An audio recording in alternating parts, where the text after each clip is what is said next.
flash column of 9th August 2021. It is presented to you by Lawsico. My name is Ankita Parida. Now let's proceed with this session. Our first news item is about the most successful Olympics edition for Indian contingent. Indeed, this year Olympic in Tokyo has been most successful for Indian contingent with one gold, two silver, and four bronze for India. So India stands in the 48th number in terms of number of gold medal won, and at 33 number in terms of number of medals won. US has again led with 113 medals, that is 39 gold, followed by China with 88 total medals, out of which 38 are gold. So let's talk about who are the winners of this Tokyo Olympics, starting with Neeraj Chopra, who has won gold medal for India in men's javelin throw, and also Mirabai Chanu following to him in the silver range. She has won the silver medal in weightlifting in the 57 kg category. Third comes Ravi Kumar Dahiya, who has won silver medal after being defeated from the world champion and in the wrestling category of 56 kg. Next comes PV Sindhu, who has won two bronze medals for India in badminton. Then comes Lovina Borgoin, who has won bronze in wrestling, again in boxing. And Bajrang Punia has also won bronze in the freestyle men's category. Also, not to forget, again, Indian hockey team has won the bronze medal after 41 years, making history in the hockey tournament of Olympics. Moving to our next news item, Jayat Talwar 2021. Indian Navy undertook bilateral exercise Jayat Talwar 2021 with UAE Navy on Saturday off the coast of Abu Dhabi. Indian naval ship Kochi with two integral Sea King Mk 42B helicopters deployed in Persian Gulf participated in this exercise. UAE participated with UAES Al Dhafra and Banas class guided missile corps and one AS-565B Panther helicopter. As part of the exercise, the ship undertook tactical maneuvers over the horizon targeting, search and rescue, and electronic warfare exercise to enhance interoperability and synergize between the two navies. Moving to our next news item, it is a positive news about education policy. So Karnataka becomes the first state to implement new education policy.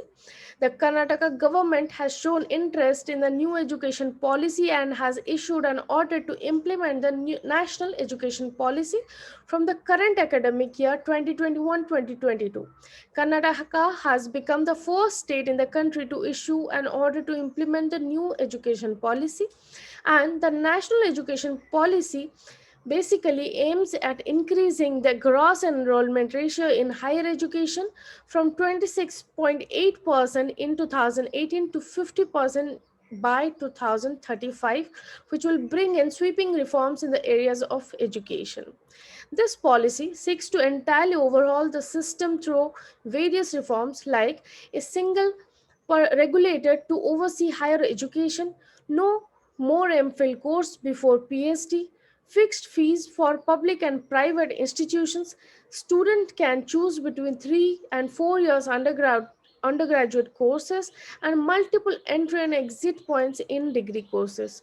So it's a very revolutionizing policy which has been brought up with the new education policy, and it has been first implemented by the Karnataka government. Moving to our next news, it's about vaccine.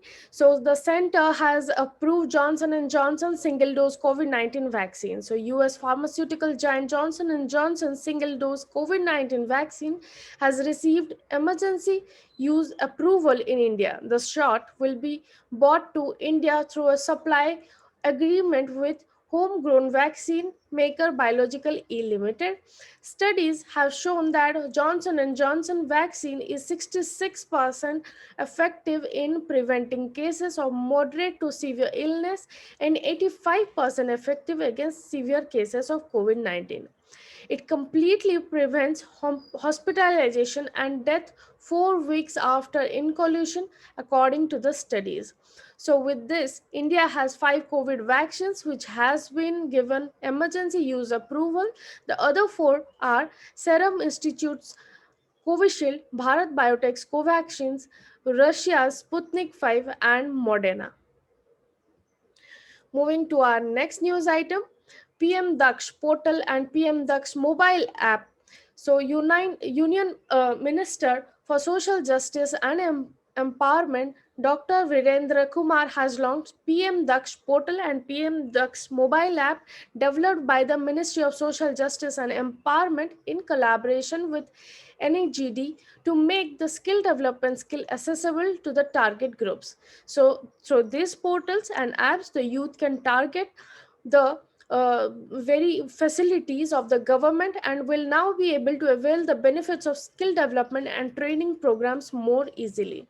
So the Pradhan Mantri Dakshata or Kaushalta Sampan Hitigari, that is PM Daksh Yojana, is being implemented by the Ministry of Social Justice and Empowerment from the year 2020-2021, and under this Yojana, eligible target groups are being provided skill development training programs on upskilling or reskilling. Secondly, short term training programs, long term training programs, and entrepreneurship development programs.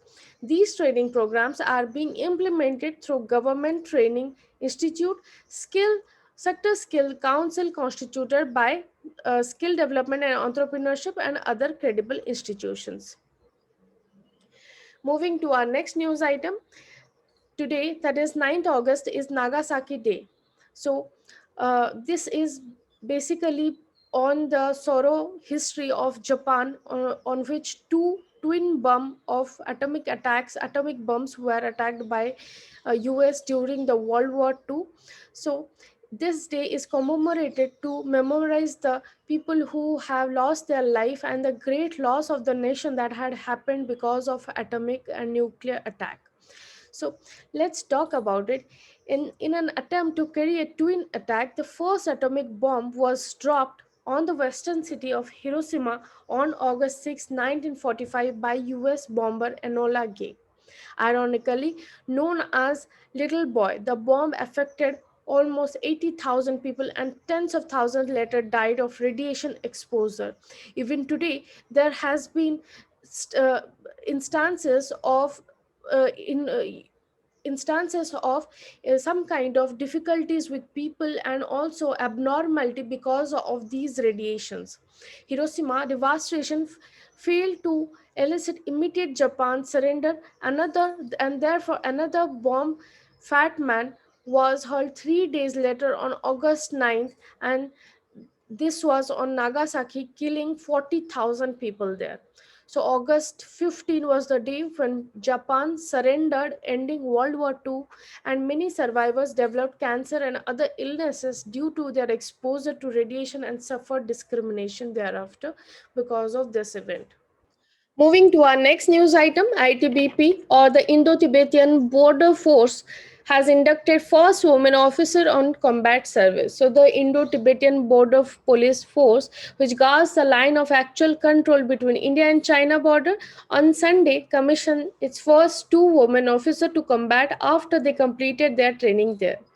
A total of 53 officers passed out from the ITBP Officer Training Academy located in Missouri recently, and Mr.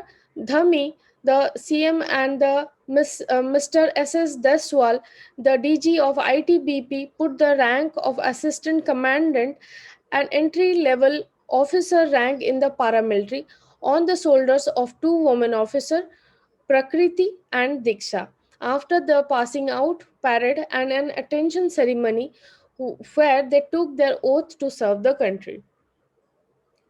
Moving to our next news item, as the country is moving towards Make in India program, Bharat Dynamics to set up unit in Jhansi. Bharat Dynamics is related to the defense sector manufacturing.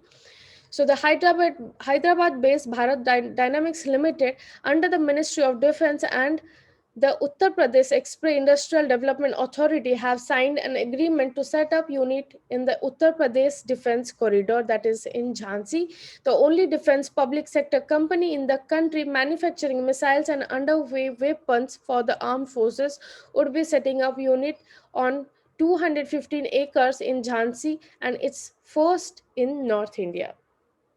So this was all for today. If you like our videos, please like and subscribe. Thank you.